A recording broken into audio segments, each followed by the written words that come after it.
ओ guys, तो हमने पिछले बैटल थ्रू दी हेवन के नोवेल एक्सप्लेनेशन पार्ट में देखा था कि श्रोयान अपने पिल को प्यूरिफाई करने के बाद पिल लाइटनिंग को झेलने के लिए अपने 5 स्काई डेमन पपेट को बाहर निकालता है, लेकिन वो देखता है उसी के आंखों के सामने उसके 5 स्काई डेमन पपेट एक्सप्लोड हो गए थे, जिसके चलते वो अपने बाकी के स्काई डेमन पपेट को मारने के लिए अपने रिंग से बाहर नहीं निकालता। वो खुद ये पावरफुल थंडर का सामना करने के लिए वो सारे थंडर के सामने प्रेजेंट हो जाता है। फिर वो अपने एक यूनिक टेक्निक का इस्तेमाल करते हुए वो पूरे पहाड़ का एनर्जी को अपने मुट्ठी में ले आता है, और इस टेक्निक को देखकर आसपास प्रेजेंट हुए सारे अल्केमिस्ट हक्के बक्के रह जाते हैं, और एंड में शोयान के सामने वो थंडर्स अपने घुटने टेक देते हैं। उसके बाद उसके बड़े से ड्रैगन में से, जिसको शोयान ने अभी अभी रिफाइन किया था, उसके अंदर से एक छोटा सा ग्रीन कलर का एम्बर्ड पिल बाहर आता है। फिर वो सीधे के सीधे रूप ले लेता है एक छोटे शोयान का, लेकिन शोयान जैसे तैसे करके वो छोटे से पिल को भी अपनी कंट्रोल में ले आता है। अब बाद में शोयान इसे इंट्रोड्यूस करवाते हुए कहता है, ये है ग्रेट बुद्धिसत्व रिटर्निंग पिल।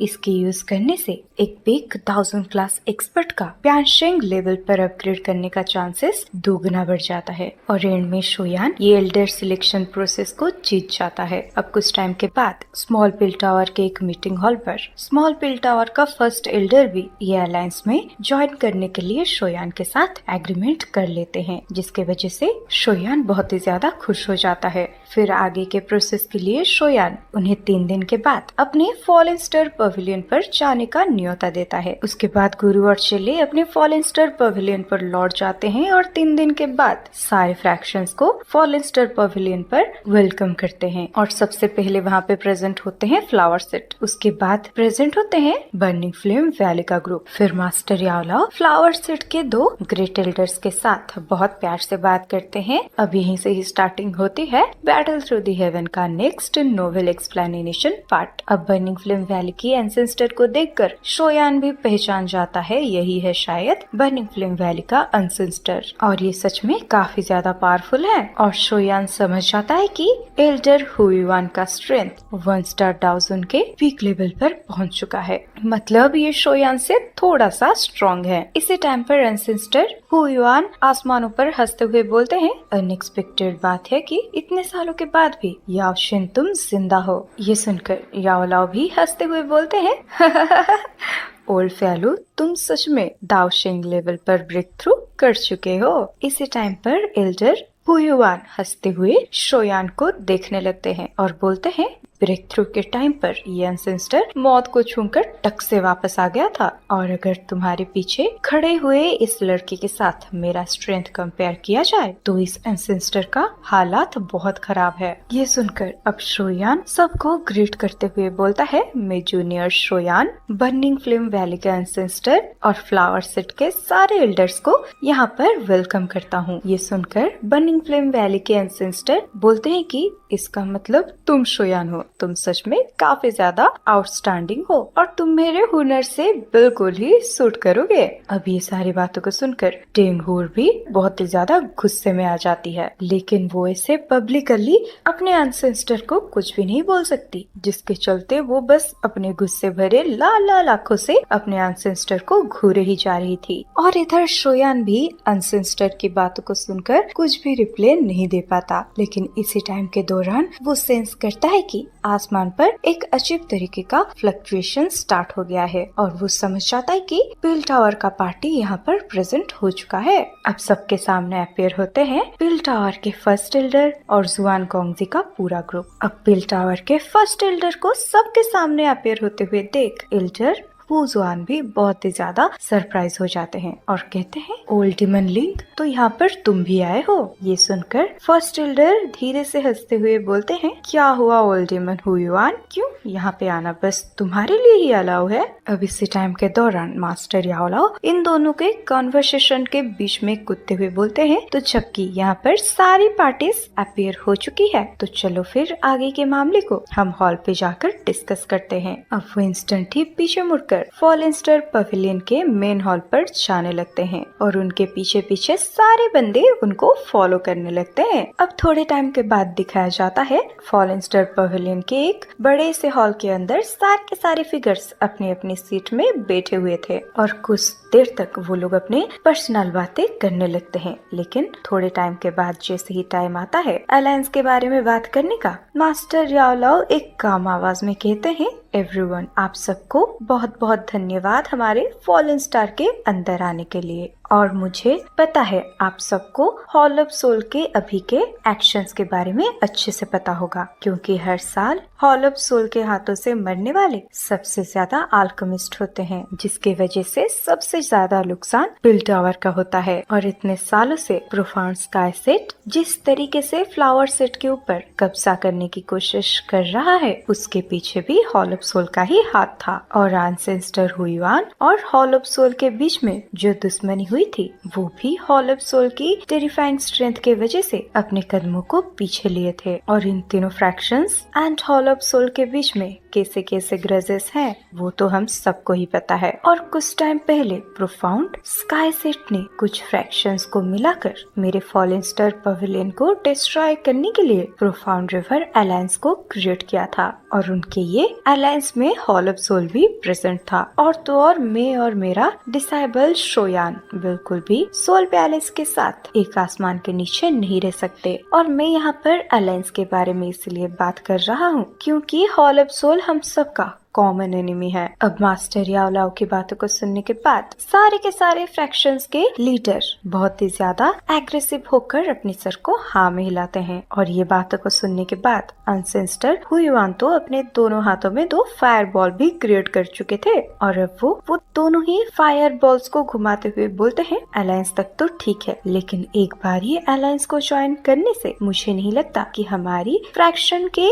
अंदरूनी मामलों में कोई भी दूसरा फ्रैक्शन इंटरवेन करेगा। क्यों, मैंने सही बोला ना? ये सुनकर मास्टर याओलाओ सीरियस तरीके से बोलते हैं, यह अलायंस टर्म्स एंड कंडीशन में क्रिएट होगी, जिसके चलते हर एक पार्टी बराबर की है। तो फिर ये काफी नेचुरल सी चीज है कि किसी के पास वो अथॉरिटी नहीं होगी कि वो दूसरी पार्टी की पर्सनल मैटर में इंटरवेन करे। अब ये बात को सुनकर वहाँ पे प्रेजेंट हुए बाकी के तीनों फ्रैक्शंस काफी ज्यादा रिलैक्स फील करते हैं, क्योंकि कोई भी अलायंस को फॉर्म करने के बाद सबसे बड़ी टेंशन की बात होती है कि कहीं फ्रैक्शन को अपनी खुद की आजादी ना खोनी पड़े। और अगर ऐसे इंसिडेंट होते हैं तो फिर अलायंस की बात तो छोड़ो, सेट्स के बीच के मनमुटाव और भी ज्यादा बढ़ जाएंगे। लेकिन इसी टाइम पर शोयान सारे फ्रैक्शंस के फेस को देखकर समझ जाता है ये लोग मन में क्या सोच रहे हैं। तो अब शोयान अपने साइड से बोलता है कि आप लोग चिंता मत करो, हमारे अलायंस का रूल्स और रेगुलेशन बिल्कुल भी हार्श नहीं होने वाला। लेकिन ये सारे रूल्स के बीच में एक रूल ऐसा है जिसके हिसाब से हमारे सारे फ्रैक्शंस साथ में अटैक और डिफेंड करेंगे, और अगर कोई भी परेशानी का सामना करता है तो बाकी के फ्रैक्शंस को मिलकर उसको बचाना होगा। क्योंकि अगर हम सिर्फ अपने इंडिविजुअल स्ट्रेंथ से उस फ्रैक्शन के साथ फाइट करना चाहते हैं तो फिर ये इम्पॉसिबल बात है, और सिर्फ इसी वजह से ही हम ये अलायंस को फॉर्म कर रहे हैं। ये सुनकर बेल टावर के फर्स्ट एल्डर हंसते हुए बोलते हैं, ये अलायंस जरूर काम करेगी। इसी टाइम फ्लावर सेट की खूबसूरत ग्रैंड एल्डर फेरी चिंग पूछती है, क्योंकि ये अलायंस है तो इसका कोई ना कोई अलायंसशिप तो होना ही चाहिए, वरना हमें एकजुट होकर डिसीजंस लेने में बहुत ही ज्यादा परेशानी होगी। तो फिर ये अलायंसशिप की पोजीशन को कौन लेने वाला है? अब थोड़े टाइम तक मास्टर याओलाओ कुछ सोचते हुए बोलते हैं, क्योंकि ये अलायंस को मैंने सजेस्ट किया है, इस वजह से अगर ये अलायंसशिप की पोजीशन को मैं सिलेक्ट करता हूँ तो फिर इन फ्यूचर फालतू के स्टोरीज बनाए जाएंगे, जिसके वजह से मुझे लगता है आप तीनों पार्टीज डिसाइड करें कि आखिर अलायंसशिप पोजीशन के लिए कौन सबसे ज्यादा सुइटेबल है। अब जैसे ही मास्टर याओलाओ अपने मुंह से ऐसे वर्ड्स को यूज करते हैं, ये सुनकर बाकी के लोग बहुत ही ज्यादा एम्बैरेस फील करते हैं। अब सबके फेस के इतना ज्यादा सीरियस एक्सप्रेशन को देखकर सोयान हंसते हुए आसपास के माहौल को सही करते हुए बोलता है, आप सबको इतना ज्यादा टेंशन लेने की बिल्कुल भी जरूरत नहीं है। अगर अलायंसशिप को छोड़ भी दिया जाए तो फिर तीनों ही पार्टीज के पास 3 डेप्यूटी अलायंसशिप मौजूद होंगे, और अगर ये तीनों अलायंसशिप के ओपिनियंस एक होते हैं तो फिर अलायंसशिप के डिसीजन को भी हम बदल सकते हैं। ऐसा होने से किसी को भी कोई ऑर्डर्स को फोर्सफुली मानने की जरूरत नहीं होगी। ये सुनकर अब दोबारा से फ्लावर सेट की फेरी चिंग बोलती है, जो भी इंसान अलायंसशिप की पोजीशन में बैठेगा उसके पास वो शानदार स्ट्रेंथ होनी चाहिए और उसकी रेपुटेशन ऐसी हो जिसको सब रेस्पेक्ट करे, जिसके चलते मैं ये पोजीशन के लिए बिल्कुल भी सुइटेबल नहीं हूँ। और तो और जहाँ तक बात रही एंसेस्टर हुयुआन की, भले ही वो पावरफुल हो लेकिन वो बात बात पर गुस्सा हो जाते हैं, मतलब शॉर्ट टेम्पर है गाइस, तो डेफिनेटली वो भी सिचुएशन को कामली हैंडल नहीं कर सकते। अब ये बात को सुनकर एंसेस्टर हुयुआन भी कुछ नहीं बोलते क्योंकि उन्हें भी फालतू के मैनेजमेंट टास्क बिल्कुल पसंद नहीं, क्योंकि अगर वो इससे नफरत नहीं करते तो फिर इतने टाइम से बर्निंग फ्लेम वैली को कोई दूसरा बंदा मेंटेन नहीं कर रहा होता। अब इधर दोबारा से फेरी चिंग अपनी बातों को कंटिन्यू करते हुए बोलते हैं, तो मेरे हिसाब से अलायंस चीफ के पोजीशन के लिए सुइटेबल है पिल टावर से ओल्ड मिस्टर लिन और याओचन, क्योंकि दोनों ही पावरफुल हैं और दोनों ही सेंट्रल प्लेस में शानदार रेपुटेशन को पोजेस करते हैं और इनको हम इजिली समन भी कर सकते हैं। अब इधर ये बात को जैसे ही पिल टावर के फर्स्ट एल्डर सुनते हैं वो बहुत ही ज्यादा सरप्राइज हो जाते हैं, जिसके चलते वो इंस्टेंट ही बोलते हैं, वो दरअसल बात ये है कि मैं काफी ज्यादा बुढ़ा हो चुका हूँ, जिसके चलते मेरा खून ठंडा पड़ चुका है, तो अगर ये अलायंस को सिर्फ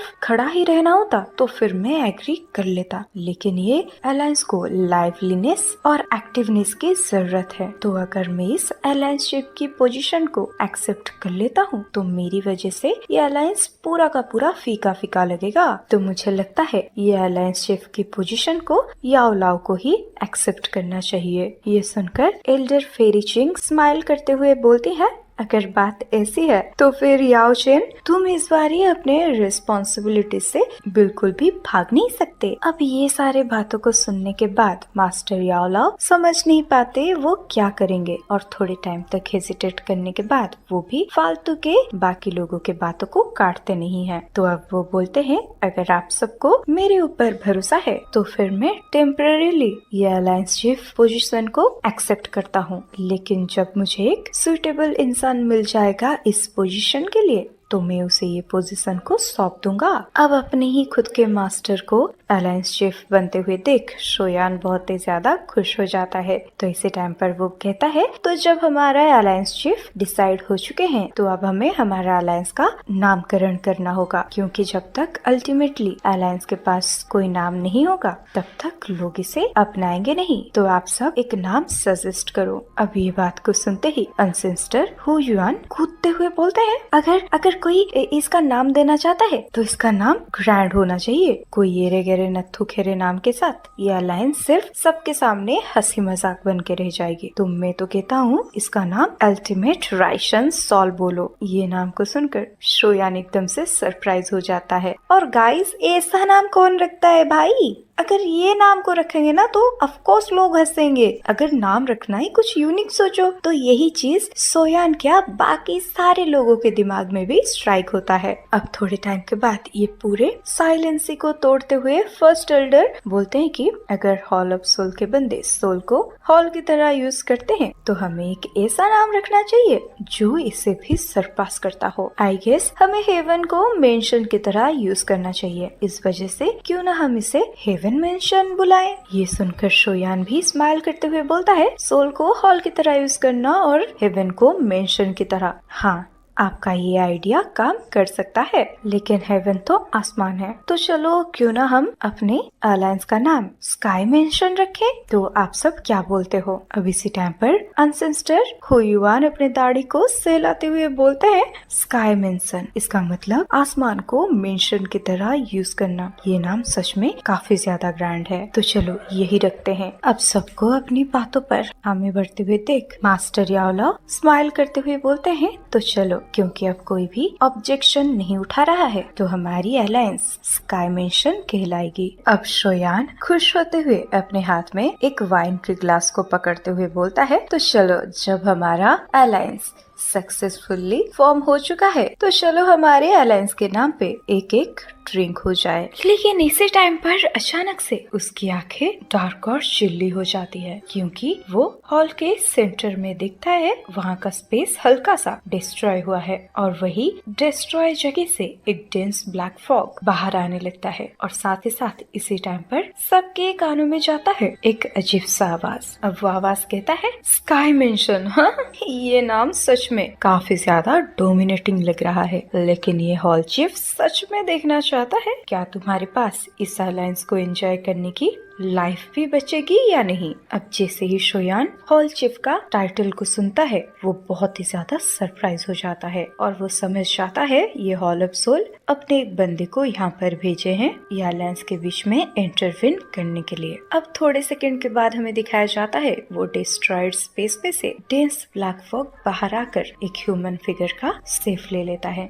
अब जब पिल टावर के फर्स्ट एल्डर इस फिगर को देखते हैं, वो बोलते हैं कि हॉल ऑफ सोल का हॉल चीफ। अब सामने से हॉल ऑफ सोल का हॉल चीफ हंसते हुए कहता है तुम लोग मुझे डेपुटी हॉल चीफ कहो। अब इसी टाइम पर शोयान क्लियरली सेंस करता है उसके सामने ये जो फिगर खड़ा है वो सिर्फ हॉल चीफ का एक शैडो है। तो इस चीज को सेंस करके शोयान चिल्लाते हुए कहता है लगता है तुम हॉल ऑफ सोल का डेपुटी चीफ एकदम स्माइललेस और यूजलेस इंसान हो, क्योंकि अगर तुम्हारा हमारा फॉलन स्टार पवेलियन को मारने की हिम्मत होती अपने एक्चुअल बॉडी के साथ लेकर ही आते। और ये तुम्हारा इल्यूजनरी फिगर दिखाता है कि तुम कितना ज्यादा अंदर से डरे हुए हो। अब ये बात सुनकर हॉल ऑफ सोल का डेपुटी चीफ का शैडो बोलता है शोयान इतने सालों में पहली बार है कि कोई बच्चा मेरे साथ इस तरीके से बात कर रहा है, लेकिन तुम्हारे अभी के अचीवमेंट के हिसाब से तुम ये सब डिजर्व तो करते हो। और साथ ही साथ मैं भी खुद सरप्राइज हो गया हूँ तुम्हारी ये स्ट्रेंथ को देखकर। और अगर मुझे ये सारी चीजें पहले से ही पता होता तो फिर मैं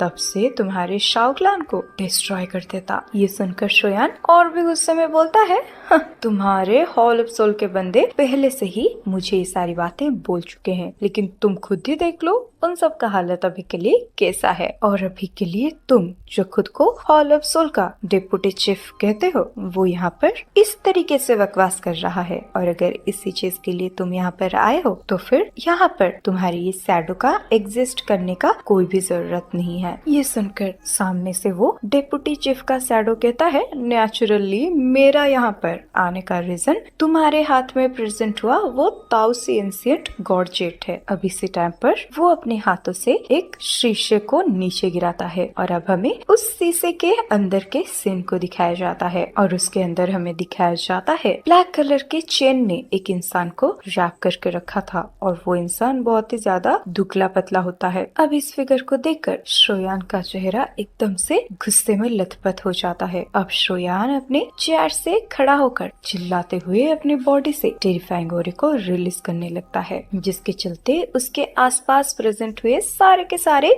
चेयर्स और टेबल्स राख बन जाते हैं। और इधर शोयान के मॉन्स्टरियस ऑरे की वजह से पूरे हॉल का टेम्परेचर भी हाई हो जाता है, क्योंकि वो छोटे से जेड बोतल के अंदर जो मिजरेबल सा फिगर है वो कोई और नहीं शोयान के पिताजी हैं। लेकिन इधर शोयान का इतना ज्यादा गुस्सा भरा फेस को देखने के बाद भी सामने से डेप्यूटी चीफ कहता है तुम मुझे वो एंशिएंट गॉड जेट को दे दो, नहीं तो अगले साल तुम्हारे पिताजी का डेथ एनिवर्सरी होगा। अब ये बात को सुनकर शोयान और भी ज्यादा गुस्से में आ जाता है और उसके बॉडी के अंदर एक इंटेंस मर्डरियस डिजायर क्रिएट होने लगता है। लेकिन इसी टाइम पर एक ठंडा सा हाथ उसके हैंड को ग्रैब कर लेता है और वो होते हैं मास्टर याओलाओ। अब वो काफी ज्यादा टेंस्ड होकर बोलते हैं शोयान शांत हो जाओ। अब ये सॉफ्ट आवाज को सुनकर शोयान जैसे तैसे करके खुद को संभालता है। अब शोयान कई गहरी सांसें लेने के बाद अपने किलिंग इंटेंशंस को अपने अंदर दबा देता है। अब जैसे ही शोयान काम होता है उसके सामने प्रेजेंट हुआ वो डेप्यूटी चीफ का शैडो बोलता है ताओसी एंशिएंट गॉड जेट को हैंड ओवर कर दो। ये सुनकर शोयान अपने हाथों से ताओसी एंशिएंट गॉड जेट को निकालकर वो डेप्यूटी चीफ को दिखाते हुए कहता है हाँ, मुझे पता है अगर मैं तुझे इस चीज को हैंड ओवर कर देता हूँ तो फिर मेरी फादर की मौत और भी जल्दी हो जाएगी और तू ये जो प्लानिंग प्लॉटिंग मेरे सामने कर रहा है वो बिल्कुल ही मेरे सामने तो यूजलेस है। और और अगर तू सच में ये ताओशी एंशिएंट गॉर्जेट को हासिल करना चाहता है तो फिर तुझे मेरे फादर को मुझे हैंड ओवर करना होगा, वरना मैं तुझे कभी भी ये एंशिएंट गॉर्जेट नहीं दूंगा। और वैसे भी मेरे हाथ में प्रेजेंट हुआ ये एंशिएंट ताओशी गॉर्जेट मेरे पिताजी का जिंदा या मुर्दा होने का साइन को शो करता है। और मैं तुझे बता देता हूँ, और अगर ये ताओशी एंशिएंट गॉर्जेट और मेरे पिताजी का कांटेक्ट खत्म हो जाता है तो फिर मैं ये एंशिएंट गॉर्जेट गुगलान को दे दूंगा, जिसके बाद तुम इसे कभी भी हासिल नहीं कर पाओगे। अब शोयान के मुंह से ऐसे बातों को सुनने के बाद सामने से वो डेप्यूटी चीफ का शैडो कहता है, तुम बस ये छोटे से जेड के लिए अपने पिताजी की जिंदगी को मौत में दांव लगाना चाहते हो। अब इसी के साथ ही यहीं पर खत्म होता है बैटल थ्रू दी हेवन का आज का नोवेल एक्सप्लेनेशन पार्ट। तो गाइस, आगे और कौन कौन से लोग यहाँ पर आने वाले हैं और आगे क्या क्या होने वाला है वो जानने के लिए आप हमारे चैनल के साथ जुड़े रहे। और उसके लिए आपको क्या करना होगा, ऑफ कोर्स मेरी चैनल को सब्सक्राइब। और अगर गाइस आपको आज की वीडियो पसंद आई हो तो वीडियो को लाइक और शेयर करना बिल्कुल ही मत भूलना। और वीडियो में आपको कौन सी पार्ट सबसे ज्यादा पसंद आई वो मुझे कमेंट में जरूर बताना। तो चलो गाइस, अब तो मुझे जाना पड़ेगा, क्योंकि अगर अभी नहीं जाऊंगी तो कल के लिए वीडियो प्रिपेयर नहीं कर पाऊंगी। तो चलो बाय।